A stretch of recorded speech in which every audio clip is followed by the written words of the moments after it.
आपको याद रखना है। फिर इसी क्रम में लगातार आपको हम वैद्युत बल रेखाओं की विशेषता के संदर्भ में बताते हुए हमने आपको ये बताया था कि बल रेखाएं कैसी होती हैं, जो खींची हुई डोरी की तरह लचकदार होती हैं। जैसे आप क्या करिए कि एक दृढ़ आधार से किसी डोरी को बांध दीजिए, उसके बाद दूसरे आधार से डोरी को बांध दीजिए, बिल्कुल खींच करके तान करके बांध दीजिए, और आप देखेंगे बीच में वो डोरी कैसे रहेगी, वो लचकदार रहेगी, मीन्स फ्लेक्सिबल रहेगी। तो ठीक इसी तरीके से वैद्युत बल रेखाएं भी अपने व्यवहार को प्रदर्शित करती हैं। ये बात आप लोग क्या करना, याद रखनी रहेगी। तो विद्यार्थियों, इतनी बात आप लोग क्या किए, जान गए हैं आज, ठीक है। इतना बताया। उसके बाद एक विशेषता और है जो इम्पोर्टेंट है। हमने बताया था कि वैद्युत बल रेखाएं कभी भी एक दूसरे के नजदीक नहीं आती, हमेशा क्या करते हैं, दूर भागती है एक दूसरे से। जैसे आप यहाँ देखिए, हमने आपको ये दिखाया कि बल रेखाएं ही हैं, कोई भी बल रेखा, कोई भी दो बल रेखा आपस में पास पास नहीं आ रही, क्या हो रही है, दूर दूर जा रही है। तो बल रेखाओं में यही होता है कि कभी पास नहीं आती, बल रेखाएं हमेशा दूर हटती चली जाती हैं। तो विद्यार्थियों, ये था लेक्चर आज का, जो हमने चर्चा किया वैद्युत बल और गुरुत्वाकर्षण बल से तुलना किया, और आपको बताया वैद्युत क्षेत्र के बारे में, और हमने आपको बताने की कोशिश किया वैद्युत बल रेखा, और वैद्युत बल रेखा के साथ साथ बताने का प्रयास किया कि वैद्युत बल रेखाओं में एक्चुअल में इसके गुण क्या होते हैं। तो विद्यार्थियों, इतनी बात आज आप समझ के होंगे, ठीक है। और बाकी आगे हम लोग जब पढ़ेंगे तो पढ़ेंगे कि वास्तव में वैद्युत क्षेत्र की तीव्रता क्या होती है। वैद्युत क्षेत्र की तीव्रता के साथ साथ हम पढ़ेंगे वैद्युत क्षेत्र में जैसे कोई आवेशित कण रखा गया तो उस पर बल कितना लग रहा है, या फिर हम लोग इसके बाद पढ़ेंगे बिंदु आवेश के कारण वैद्युत क्षेत्र की तीव्रता क्या होती है। इसी क्रम में जो आगे की जितनी भी टॉपिक्स है जो आपके लिए इम्पोर्टेंट है, जो एग्जाम में लगातार पूछे जा रहे हैं विद्यार्थियों, हम सभी टॉपिक्स के बारे में क्रम से एक एक टॉपिक को बताएंगे। बस जरूरत है विद्यार्थियों, तो आपको बस लगातार हमारे साथ बने रहने की, और उम्मीद है कि आप लोग बने रहेंगे और हम आपको लगातार पढ़ाते रहेंगे। ठीक है विद्यार्थियों, आज इतना ही, और फिर मिलते हैं आपसे।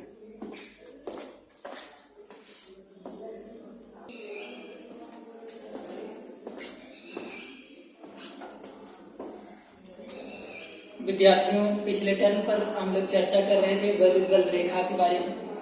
हम लोगों ने चर्चा किया था वैद्युत बल के बारे में, हम लोगों ने चर्चा किया था वैद्युत क्षेत्र के बारे में, और आगे आपको बताया था कि और कौन कौन से टॉपिक है जिसके बारे में हम लोग अध्ययन करेंगे। विद्यार्थियों, इनको भी देखेंगे। चलिए क्रम से अब हम लोग आगे की चर्चा प्रारंभ करते हैं।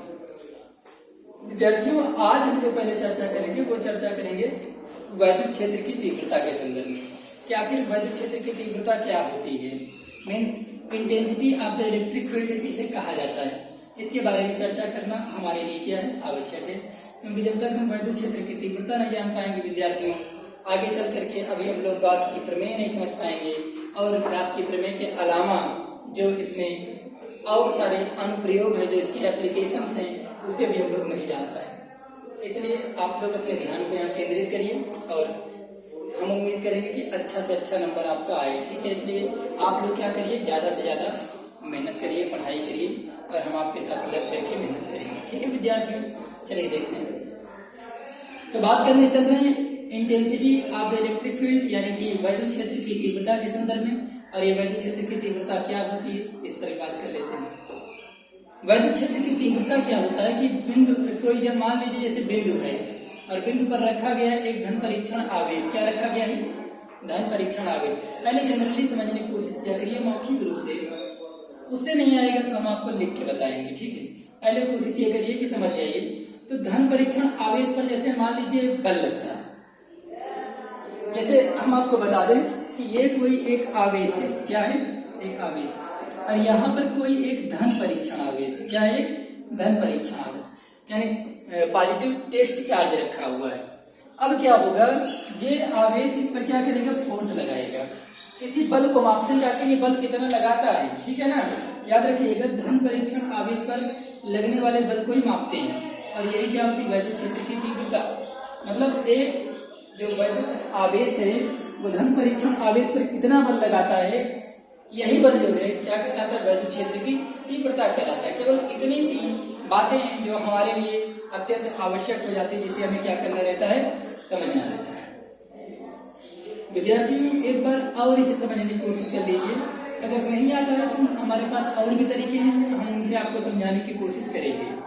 हमने आपको बताया जैसे वैद्युत क्षेत्र की तीव्रता क्या होती है कि वैद्युत क्षेत्र की तीव्रता के संदर्भ में अगर समझना है तो वैद्युत क्षेत्र में जैसे कोई बिंदु है, ठीक है ना, वैद्युत क्षेत्र में किसी भी बिंदु पर आप क्या करिए, विद्युत क्षेत्र पर किसी बिंदु पर क्या करिए, वैद्युत क्षेत्र का जैसे तीव्रता आपको ज्ञात करना है तो आप क्या करिए, देखिए कि जो बिंदु आपने लिया है, जो बिंदु आवेश आपने लिया है या आपने जो धन परीक्षण आवेश लिया है, वो धन परीक्षण आवेश पर कितना बल कार्यरत है, जितना बल कार्यरत रहेगा उसकी क्या हो जाएगी, वैद्युत क्षेत्र की तीव्रता हो जाएगी। यानी यहाँ पर जो भी खेल है, जो भी है यहाँ पर कुछ नहीं है, सब बल का है।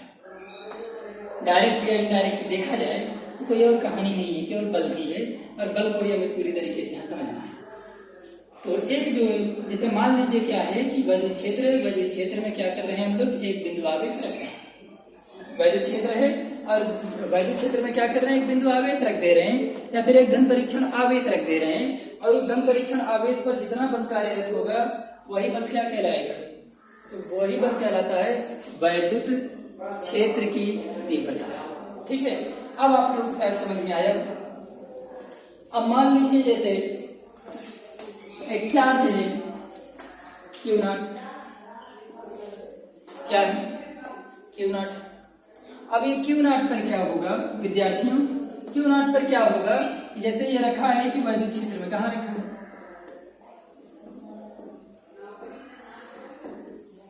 ये रखा है मान लीजिए एक समान वैद्युत क्षेत्र में।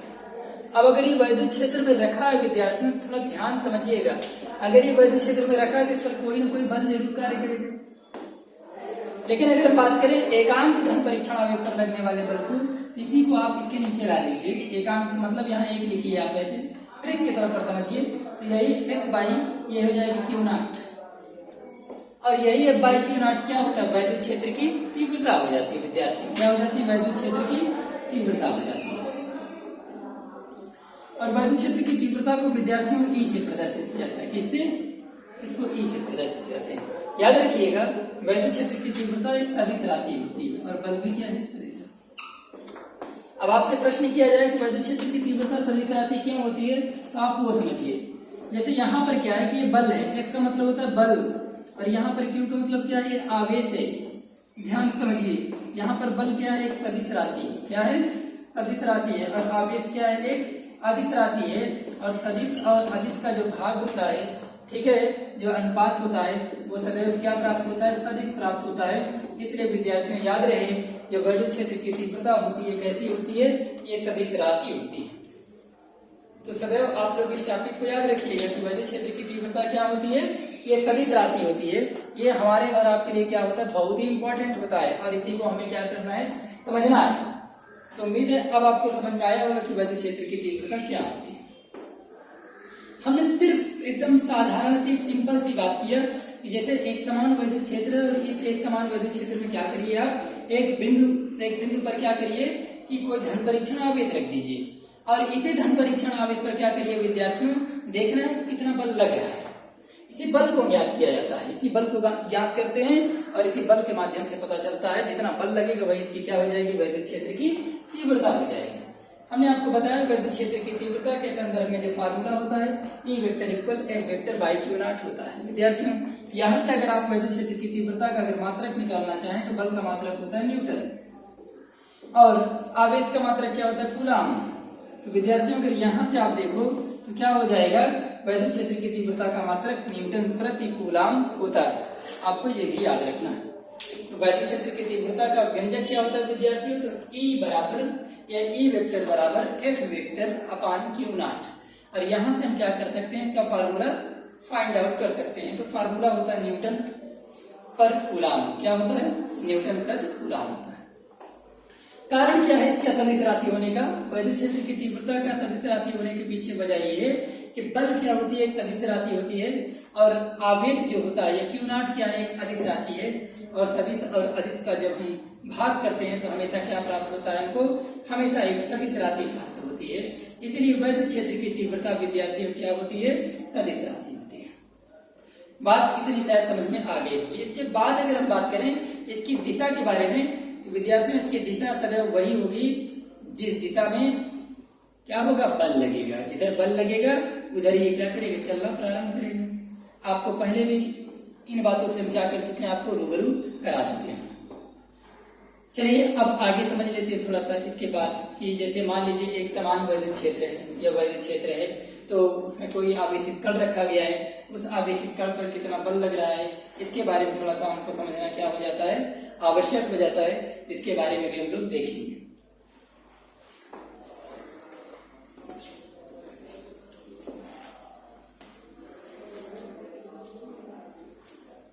विद्यार्थियों पहले तो हमने आपको बताया वैद्युत क्षेत्र की तीव्रता, थोड़ा सा इसको देख लेते हैं कि आखिर वैद्युत क्षेत्र की तीव्रता क्या होती है। हमने आपको बताया कि जैसे मान लीजिए कि यहाँ पर क्या है, ये वैद्युत क्षेत्र है, क्या है ये वैद्युत क्षेत्र है, और इसी वैद्युत क्षेत्र में क्या किया गया है, कोई एक धन आवेश को रख दिया गया है, धन परीक्षण आवेश। क्या किया गया कि मान लीजिए कि यहाँ पर कोई एक धन परीक्षण आवेश को रख दिया गया है, तो इस पर क्या होगा, बल लगेगा। क्या होगा, बल लगेगा। और जो बल लग रहा है इसके उनाट पर, यही बल क्या कहलाएगा, अब चारों तरफ से इस पर बल लगेगा अगर वैद्युत क्षेत्र में रखा रहेगा, और जो बल लगेगा वही बल क्या कहलाएगा, वैद्युत क्षेत्र की तीव्रता। जितना बल इसके ऊपर लगेगा उतना ज्यादा इसकी वैद्युत क्षेत्र की तीव्रता क्या हो जाएगी, बढ़ती चली जाएगी, और जितना कम बल लगेगा उतनी कम वैद्युत क्षेत्र की तीव्रता लगेगी। अगर आप इस चीज को समझना चाहें तो आप चुंबक के माध्यम से भी क्या कर सकते हैं विद्यार्थियों, समझ सकते हैं। और वैद्युत क्षेत्र की तीव्रता के संदर्भ में हमने आपको बताया फार्मूला क्या होता है, E बराबर F/Q ना। बस इतनी सी बात आपको क्या करना है, याद रख लेना है। और यहीं से आप क्या कर सकते हैं, इसका मात्रक निकाल सकते हैं, क्योंकि बल का मात्रक होता है न्यूटन, क्या होता है न्यूटन, और आवेश का मात्रक होता है कूलम। तो यहाँ इसका मात्रक आ गया न्यूटन प्रति कूलम। और वैद्युत क्षेत्र की तीव्रता सदिश राशि है, ये कैसे है, इसके बारे में थोड़ी देर पहले हमने आपको बताया था। विद्यार्थियों इतनी बात तो आप समझ जाते हैं। एक छोटी सी बात और है जिसको समझना है कि आखिर वैद्युत क्षेत्र में जैसे कोई आवेशित कण रखा है तो उस पर कितना बल लगा है, इसके बारे में भी हमें जानकारी होना आवश्यक होता है। ठीक है, चलिए इसके बारे में भी देख लेते हैं।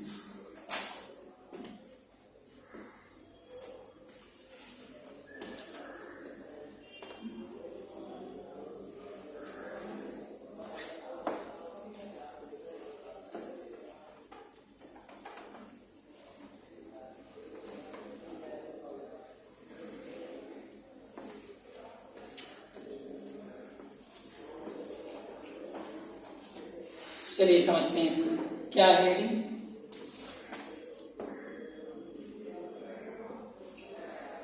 वैद्युत क्षेत्र में रखे धन परीक्षण आवेश पर लगने वाले बल, इसके बारे में देख लेते हैं आखिर बल कैसे लगता है। तो विद्यार्थी हम जानते हैं वैद्युत क्षेत्र में किसी बिंदु पर वैद्युत क्षेत्र की तीव्रता ज्ञात करनी है। तो मान लेते हैं इसकी वैद्युत क्षेत्र की तीव्रता क्या है, E है। क्या है वैद्युत क्षेत्र की तीव्रता को थोड़ी देर के लिए मान लेते हैं कि E है। ठीक है, यह E वेक्टर है। ठीक, ज्ञात होने पर हम उस बिंदु पर स्थित किसी भी आवेश के ऊपर लगने वाले बल को कैसे ज्ञात करते हैं, तो फार्मूला होता है F बराबर Q। यही फार्मूला होता है जिस फार्मूले के माध्यम से हम क्या करते हैं, जान पाते हैं कि आखिर वैद्युत क्षेत्र में रखे धन परीक्षण आवेश पर कितना बल कार्यरत है। ठीक है, धन परीक्षण आवेश ही कहना जरूरी नहीं है, आप कह सकते हैं कि इस आवेशित कण पर कितना बल लग रहा है। ठीक है ना, रखे आवेशित कण पर क्या बोल सकते हैं, आवेशित कण, चाहे तो ये कह ले। ठीक है, वैद्युत क्षेत्र में रखे आवेशित कण पर लगने वाला बल। तो वैद्युत क्षेत्र में रखे अगर आवेशित कण पर बल ज्ञात करना है तो आपको क्या पता होना चाहिए, आपको पता होना चाहिए वैद्युत क्षेत्र की तीव्रता। क्या पता होना चाहिए, वैद्युत क्षेत्र की तीव्रता कैपिटल E ज्ञात होना चाहिए। और आपको क्या पता होना चाहिए कि वो जो बिंदु आवेश है उस पर कितना बल लग रहा है। अगर हमको ये दोनों चीजें पता हो जाती, सॉरी जैसे हम बता रहे हैं आपको कि वैद्युत क्षेत्र की तीव्रता अगर आपको ज्ञात करनी है, या वैद्युत क्षेत्र में रखा हुआ एक समान धन परीक्षण आवेश है। ठीक है, धन परीक्षण आवेश कह लें या आवेशित कण कह लें, अगर आवेशित कण कहाँ है, वैद्युत क्षेत्र में रखा हुआ है।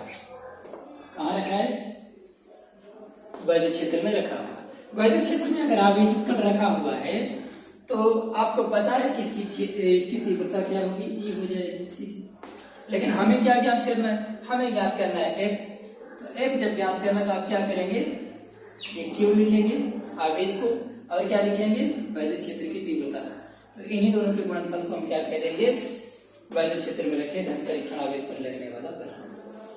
तो कहने का मतलब क्या है कि अगर आपको पता करना है कि वैद्युत क्षेत्र में रखा कोई धन परीक्षण आवेश है या वैद्युत क्षेत्र में रखा कोई आवेशित कण है, वैद्युत क्षेत्र में रखे आवेशित कण पर कितना बल लग रहा है, उस बल को ज्ञात करने के लिए आपको आवेश का मान पता होना चाहिए, ठीक है, या फिर आपको क्यू पता होना चाहिए, और क्यू के साथ साथ क्या पता होना चाहिए, आपको पता होना चाहिए वैद्युत क्षेत्र की तीव्रता। अगर ये दोनों चीजें हमको पता है तो इन्हीं दोनों का हम गुणनफल कर देंगे, और गुणनफल करने के पश्चात हमें पता चल जाएगा कि वैद्युत क्षेत्र में जो आवेश रखा है या जो आवेशित कण रखा है उस पर कितना बल कार्यरत है। उम्मीद है विद्यार्थियों इतनी बात आपको समझ में आ गई होगी। अब हम आपको कुछ और इम्पोर्टेंट फैक्टर समझाने चल रहे हैं जो आपके लिए कहीं ना कहीं ज्यादा इम्पोर्टेंट है, और ये टॉपिक तो मोस्ट इम्पोर्टेंट में आएगी। अभी तक जो हम लोग पढ़ रहे थे ये अपनी जानकारी के लिए पढ़ रहे थे, और जो पढ़ रहे थे वो अपने कॉन्सेप्ट के लिए पढ़ रहे थे, और कॉन्सेप्ट के साथ साथ वो भी इम्पोर्टेंट था, लेकिन उससे भी कहीं ज्यादा इम्पोर्टेंट है तो वो अब है। वो क्या है देख लेते हैं।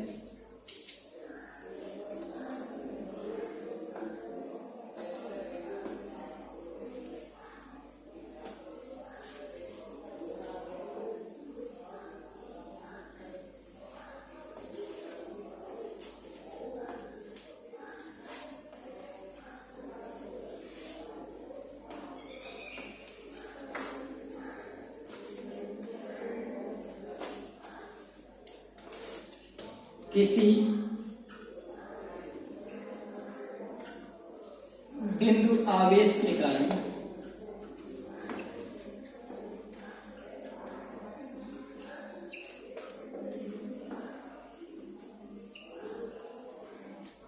वैद्युत क्षेत्र की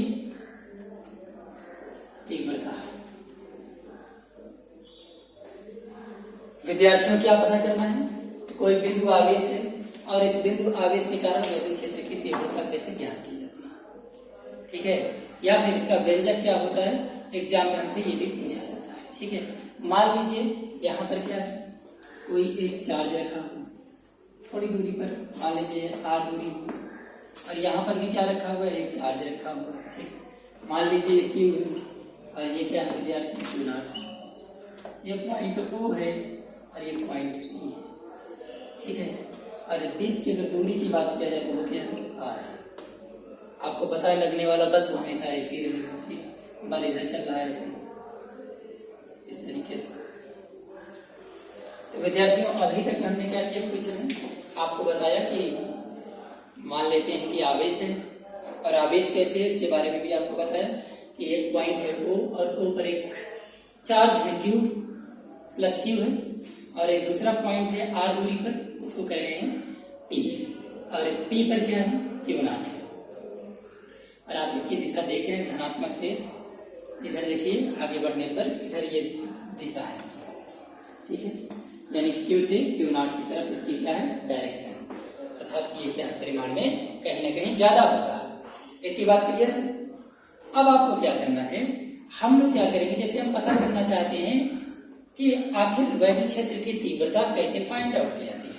तो विद्यार्थियों जैसा कि हमने आपको पहले ही बताया था कि अगर तीव्रता को ज्ञात करना है तो तीव्रता को ज्ञात करने के लिए हमें बल का पता होना अत्यंत आवश्यक होता है कि आखिर इन आवेशों के बीच में कितना बल कार्यरत है। और अगर आपको आवेश को ज्ञात करना है या बल को ज्ञात करना है तो बल को ज्ञात करने के लिए हमने आपको फार्मूला बताया था, और बल का फार्मूला क्या था कि F बराबर 1/4 पाई एप्सिलॉन नॉट के Q1 Q2 अपान R स्क्वायर। विद्यार्थियों ये कूलाम का नियम है, आपको याद आना चाहिए, लेकिन यहाँ पर Q1 Q2 ना लिखिए क्योंकि हमारा आवेश आज यहाँ पर क्या है, Q और Q0 है, तो यहाँ पर हम Q लिख देंगे और यहाँ क्या लिख देंगे, Q0 लिख देंगे। विद्यार्थियों ये हो गया हमारा समीकरण 1। बस अपने दिमाग में, अपने मस्तिष्क में सिर्फ इतना बैठा लेना है विद्यार्थियों कि अगर हमें वैद्युत क्षेत्र की तीव्रता ज्ञात करना है तो हमें बल पता होना चाहिए। इसीलिए हमने आपसे परिभाषा में बात करते हुए सिर्फ सबसे पहले ये बताया कि बल का मान ज्ञात करना अत्यंत आवश्यक है। अगर बल का मान हमें पता है तभी हम क्या कर सकते हैं, वैद्युत क्षेत्र की तीव्रता को ज्ञात कर सकते हैं, नहीं तो वैद्युत क्षेत्र की तीव्रता को ज्ञात नहीं कर पाएंगे विद्यार्थियों। ठीक है, अब हम यहाँ बल को जब ज्ञात करना था, इन दोनों आवेशों के बीच में आखिर बल कितना लग रहा था हमको ये पता करना हुआ, तो हमने क्या किया, तुरंत कूलाम का नियम लगा लिया। और कूलाम के नियम में होता है 1/4 पाई एप्सिलॉन नॉट के Q1 Q2 upon R square. अब आवेश तो कुछ भी हो सकता है, Q1 Q2 हो सकता है, Q0 हो सकता है, आवेश जो रखना चाहे वो हो सकता है। तो यहाँ पर Q0 है तो Q और Q0 हमने यहाँ पर रख दिया। ठीक है, इतनी बात आप समझिए। लेकिन हमें ये नहीं पता करना है, बल नहीं पता करना है, हमें पता करना है कि वास्तव में इस बिंदु पर, अर्थात ये जो बिंदु है, बिंदु P है, इस बिंदु पर वैद्युत क्षेत्र की तीव्रता क्या है। और इस बिंदु पर वैद्युत क्षेत्र की तीव्रता अगर ज्ञात करना है विद्यार्थी, तो हम क्या करेंगे आप बताइए। हमें फार्मूला पता है, हमने आपको फार्मूला बताया है कि आप क्या करिए, लिखिए।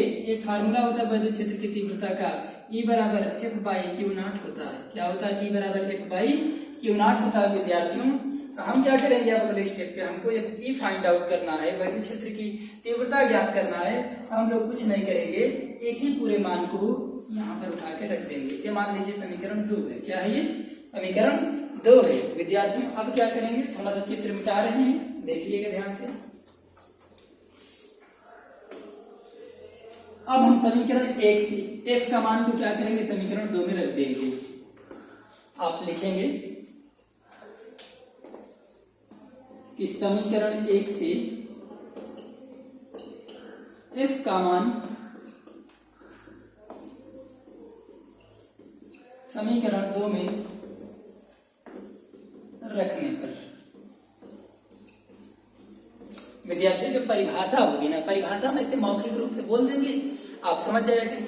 जितने भी डेरिवेशन होंगे, निगमन होंगे, उनको बोर्ड पर बताएंगे हम सब के सब। ठीक है, अब इतना तो आपके पास होना चाहिए ना, आप अपने प्रेजेंस ऑफ माइंड को यूज करिए कि जो परिभाषा बताई है उसको आप 1-2 बार सुनिए। वैसे भी कोई परिभाषा एक बार तो बता नहीं रहे, कम से कम 2 या 3 बार तो परिभाषा बता ही दे रहे हैं। आप लोग परिभाषा रट लीजिए, समझ लीजिए, और जो ये है आपका डेरिवेशन है, जो निगमन है, इसको हम पूरी तरीके से बोर्ड पर समझाएंगे। तो समीकरण 1 से हम F का मान समीकरण 2 में रखेंगे। तो चलिए देखते हैं, पहले E लिख लेते हैं। ये देखिए हमने E लिखा, और इसी F की जगह पर आप क्या करोगे, यही पूरा मान रख दोगे। क्या है, 1/4 पाई, और क्या है एप्सिलॉन नॉट है, और क्या है K, और क्या है Q है, फिर क्या है Q0 है, अपान में क्या है R स्क्वायर। विद्यार्थियों ये तो था F का मान, लेकिन अपान में क्या है, Q0 है। क्या है, Q0। ये Q0 से Q0 क्या हो जाएगा, कट जाएगा। आपके पास बचता क्या है, आपके पास बचता है E बराबर 1/4 पाई एप्सिलॉन नॉट के Q अपान R स्क्वायर। और यही क्या है विद्यार्थियों, वैद्युत क्षेत्र की तीव्रता का व्यंजक होता है। तो विद्यार्थियों हम लोग पढ़ क्या रहे थे, हम लोग पढ़ रहे हैं कि किसी बिंदु आवेश के कारण वैद्युत क्षेत्र की तीव्रता के बारे में। और हमने आपको बताया कि वैद्युत क्षेत्र की तीव्रता अगर ज्ञात करना है तो हमें क्या पता होना चाहिए, बल पता होना चाहिए। सबसे पहले अगर आप ज्यादा व्यवहारिक रूप से समझना चाहते हो तो कुछ मत करो, और हमारी तरफ देखो, अपने आप आ जाएगा। जैसे मान लीजिए हम ये कह रहे हैं कि ये एक आवेश है, ये Q है, और ये एक आवेश है, ये क्या है, Q0 है। और इन दोनों के बीच की दूरी, यानी इन दोनों आवेशों के बीच की दूरी क्या होगी, मान ले रहे R है। ठीक है, और इनके बीच जो बल लग रहा है वो तो जाहिर सी बात है कि F मानना ही पड़ेगा। अब क्या है कि इसके बाद हम चाहते हैं बल को ज्ञात करना, क्योंकि बल ज्ञात होगा तभी वैद्युत क्षेत्र की तीव्रता ज्ञात होगी, और नहीं तो फिर ये ज्ञात नहीं हो पाएगी। तो विद्यार्थियों अगर हमें ज्ञात करना है वैद्युत क्षेत्र की तीव्रता तो हम बल ज्ञात करेंगे, और बल को ज्ञात करने के लिए हमारे पास और कोई उपाय नहीं, सिर्फ एक उपाय है, और वो है कूलाम का नियम, जिसको हमने ऑलरेडी पढ़ाया है। अब कूलाम का नियम क्या होता है, F बराबर 1/4 पाई एप्सिलॉन नॉट के Q1 Q2 अपान R स्क्वायर। यहां से आपने क्या किया, Q1 और Q2 की जगह पर Q लिख दिया और Q0 लिख दिया, जैसा कि अभी चित्र में हमने बताया था। आप थोड़ा सा पीछे करके वीडियो देखिएगा, ये चित्र बना था, उसमें Q और Q0 बना हुआ था। तो इस कूलाम के नियम में हमने क्या लिख दिया, जहां Q1 Q2 लिखा था वहीं पर Q लिख दिया और Q0 लिख दिया। फिर इसी को हमने क्या किया, समीकरण 1 बनाया। ठीक, और अब हम क्या कर रहे हैं, हमें बल नहीं ज्ञात करना, बल्कि इस बल की सहायता से हम क्या करेंगे, वैद्युत क्षेत्र की तीव्रता ज्ञात करेंगे, intensity of the electric field. वैद्युत क्षेत्र की तीव्रता ज्ञात करेंगे। तो वैद्युत क्षेत्र की तीव्रता ज्ञात करना तो हमें इसका व्यंजक पता होना चाहिए, फार्मूला पता होना चाहिए विद्यार्थियों, हमें इसका सूत्र पता होना चाहिए। और अगर इसके सूत्र के संदर्भ में हम आपसे बात करें तो हमने बताया था इसका सूत्र क्या होता है विद्यार्थियों, इसका सूत्र होता है E बराबर F/Q0। देखिए E बराबर F/Q0 है कि नहीं। अब यहीं से हम क्या करेंगे, इसी समीकरण 1 से F का मान उठा करके समीकरण 2 में रख देंगे। जब समीकरण 1 से F का ये पूरा मान उठा करके समीकरण 2 में F की जगह पर यहाँ पर रखेंगे तो अपान में Q0 तो बचेगा ना। हमने F की जगह रखा, Q0 की जगह कुछ नहीं रखा है। और ये पूरी वैल्यू जैसे ला करके रखते हैं तो आप देखें ये रहती है पूरी वैल्यू, और अपान में क्या है आप देख लो, Q0 है कि नहीं है, ये Q0 लिख दिया, ठीक है ये देखिए। और अब क्या किया हम देख रहे हैं Q0 से Q0 क्या हो रहा है विद्यार्थियों, कैंसिल हो रहा है। तो बचता क्या है आपका E बराबर 1/4 पाई एप्सिलॉन नॉट के, और क्या बचता है Q/r²। विद्यार्थियों इतनी बात तो आपको समझ में आ गई। अब मामला पड़ता है कि आखिर इसका मात्रक क्या होता है। तो मात्रक वही पुराना याद करिए जो बताए थे, न्यूटन प्रति कूलम, ठीक है। भाई न्यूटन प्रति कूलम इसका क्या हो जाएगा, मात्रक हो जाएगा। तो ऐसे लिख देंगे न्यूटन प्रति कूलम। यहाँ भी n, यहाँ पर n भी कैपिटल में है, c भी कैपिटल में। विद्यार्थियों इसका भी तो रीजन होगा, हाँ, क्योंकि ये दोनों किसके नाम है, ये भौतिकविद हैं, यानी कि भौतिक विज्ञान के विद्वान हैं, ठीक है, वैज्ञानिक हैं। और वैज्ञानिकों के नाम कभी स्मॉल लेटर से नहीं लिखे जाते हैं, ये बात हमें याद रखनी है। यहां तक समझ में आया, ठीक। अब अगली बात क्या, अगर हम चाहें तो अगले स्टेप पर यहाँ पर के ना लिखें। क्यों विद्यार्थियों, ऐसा क्यों कि हम के ना लिखें, क्योंकि हमने आपको बताया था कि अगर बात होगी वायु की, बात होगी निर्वात की, तो हमें के लिखने की आवश्यकता नहीं होती विद्यार्थियों, क्योंकि के का मान 1 हो जाता है। और 1 अगर हम यहाँ लिखेंगे विद्यार्थियों, आप देख सकते हो 1 लिखने का मतलब कि इसी 4 पाई एप्सिलॉन नॉट में 1 का गुणा होगा तो 4 पाई एप्सिलॉन नॉट ही आपको प्राप्त हो जाएगा। विद्यार्थियों क्या हो जाएगा, 1 यहाँ पर के लिखने की कोई आवश्यकता नहीं होगी।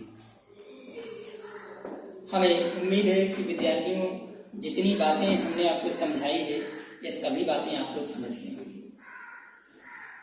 अगर कोई बात नहीं समझ में आती है तो आप क्या करिए, स्पेशली विद्यार्थियों आप हमसे कमेंट करिए, आप चैनल पर कमेंट करिए, बताइए कि हमें ये बात नहीं समझ में आई, हम आपको स्पेशली बताएंगे, आपको कोई दिक्कत नहीं होगी, ठीक है। आपको जो समस्या हो आप बताइए, हर समस्या का समाधान मिलेगा। आवश्यकता पड़ने पर प्रत्येक विद्यार्थी को नोट्स दी जाएगी, फिजिक्स का नोट उपलब्ध कराया जाएगा। बस जरूरत है तो आपको हमारे साथ कनेक्ट होने की, आप हमारी थोड़ा सा सहायता करिए, हम आपकी बहुत ज्यादा सहायता करेंगे।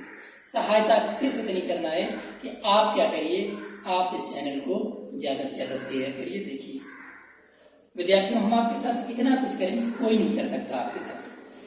हम ज्यादा से ज्यादा आपको नोट्स प्रोवाइड करेंगे, ज्यादा से ज्यादा आपको समझाने की कोशिश करेंगे।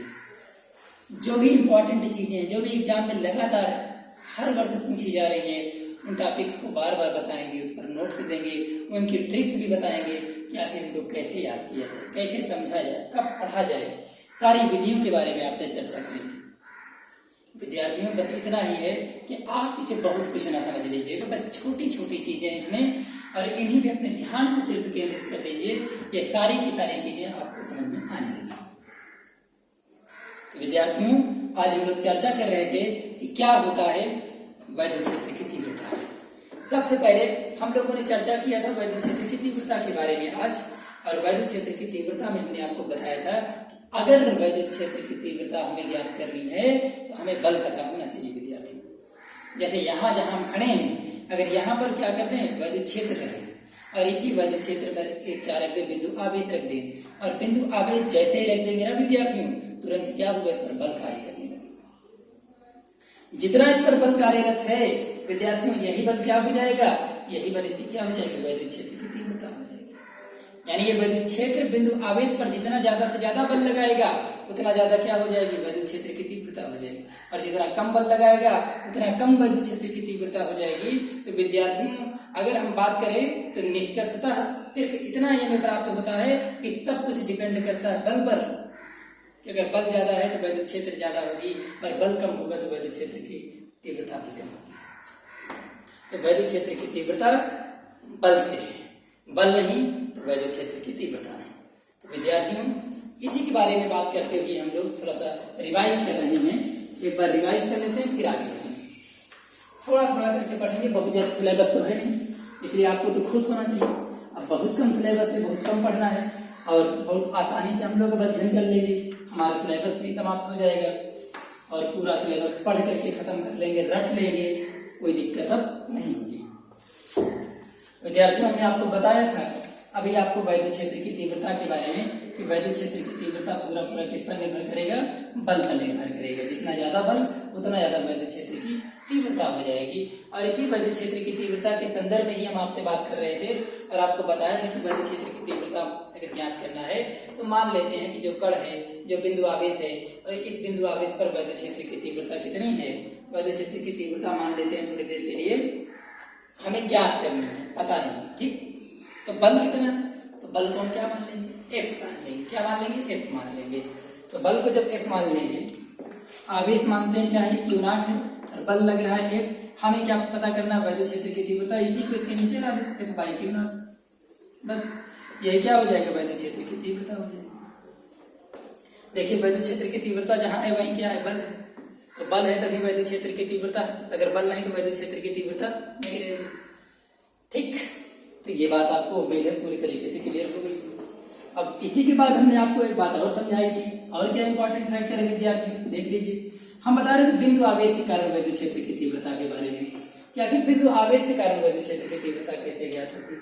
सरसरी तौर पर एक बार रिवाइज कर लीजिए। जैसे हमने आपको बताया कि एक स्थिर बिंदु आवेश मान लीजिए क्या है, Q है, और यहाँ पर एक स्थिर बिंदु आवेश है क्या, Q2, या फिर मान लीजिए Q0 है।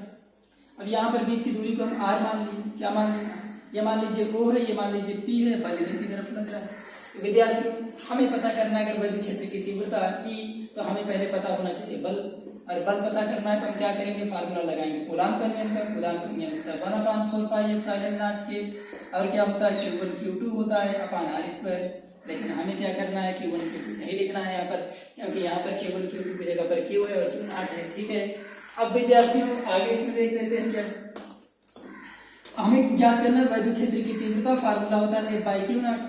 विद्यार्थियों, इसे समीकरण 1 मानो, इसे समीकरण 2 मान लो, फिर आप क्या करोगे, इसी समीकरण 1 से F का मान समीकरण 2 में रख दो आप, तब क्या देखते हो, तब क्या हो जाएगा विद्यार्थियों, तब हम पाएंगे E वेक्टर बराबर हो जाएगा 1/4πε0 के, और क्या हो जाएगा विद्यार्थियों, Q0 अपान R², पूरे के अपान क्या हो जाएगा, Q0 हो जाएगा।